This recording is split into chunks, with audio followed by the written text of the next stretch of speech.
కాస్త తొందరగా పోనీ డ్రైవర్. సరేమ్మా.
డ్రైవర్ ఏమైంది? పెట్రోల్ అయిపోయిందమ్మా. ముందే చూసుకోవద్దా?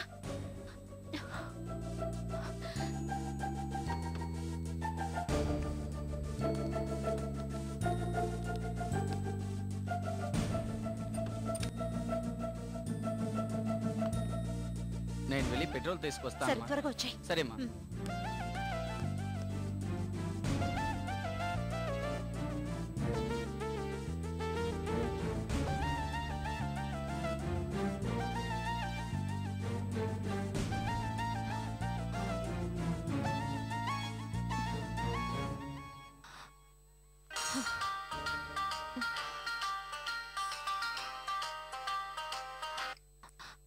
హలో.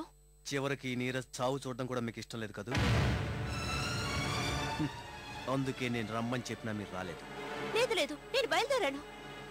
మధ్యలో కార్లో పెట్రోల్ అయిపోయి ఆగిపోయింది. నా మాట వినండి, తొందరపడి ఏ నిర్ణయం తీసుకోవద్దు.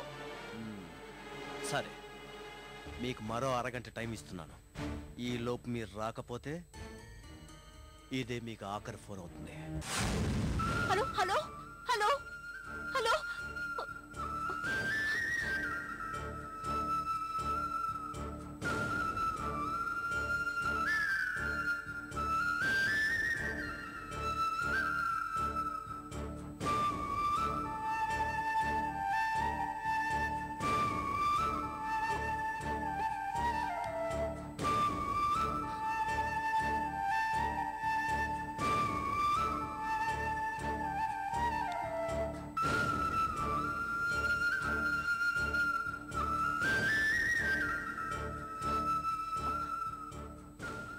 హలో, ఏంటి సార్ ఇంకా కాల్ టాక్సీ పంపించలేదా?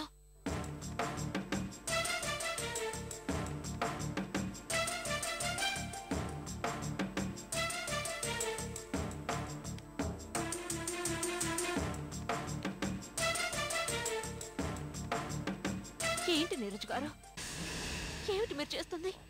అరే, మీకేమైనా పిచ్చా? నేనెంత టెన్షన్ పడ్డానో తెలుసా? నా మీద మీకు ప్రేమ లేకపోతే టెన్షన్ పడ్డం దేనికి మేడం? నాకు తెలుసు మేడం, మీకు నా మీద ప్రేమ ఉంది. ప్రేమ లేదు, ఏమీ లేదు. నేను చస్తానని బెదిరిస్తే అనవసరంగా నా వల్ల మీ నిండు జీవితం నాశనం చేసుకుంటారని భయపడి వచ్చాను, అంతే.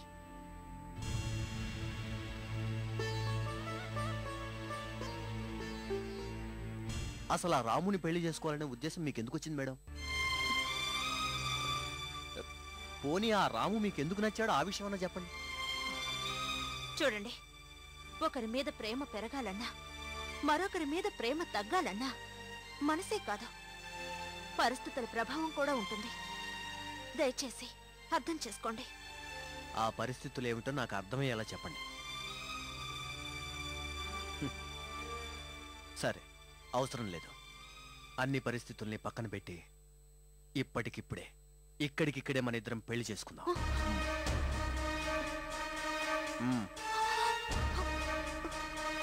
ఏంటిది నీరజ్ గారు?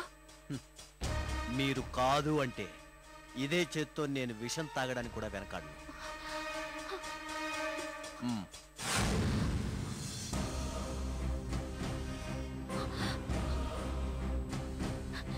చాలా ఫూలిష్ గా బిహేవ్ చేస్తున్నారు నీరజ్. నేను కోరుకుంది ఎంత పెద్ద సమస్యనైనా సమయస్ఫూర్తితో ఎదుర్కొని నీ మాటకారితనంతో సాల్వ్ చేసే నీరజ్ని. అంతేగాని ఇలాంటి పిరికి వాణ్ణి కాదు.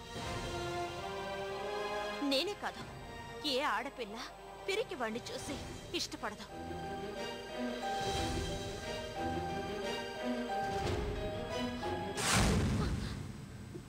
నా పరిస్థితిని అర్థం చేసుకుంటారనుకున్నాను, కానీ ఇలా చేస్తారని ఊహించనే లేదు.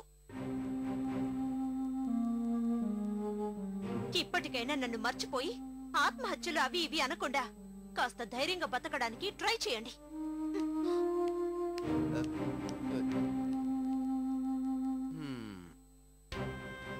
ఏదో అనుకుంటే ఏదో జరిగిందంటబ్బా. ఈ ప్లాన్ మొత్తం ఫ్లాప్ అయిపోయింది. ఇంకోటి ఆలోచిద్దాం. కానీ ఆ రాముతో మాత్రం ఈ కళ్యాణికి కళ్యాణం మాత్రం జరగదు.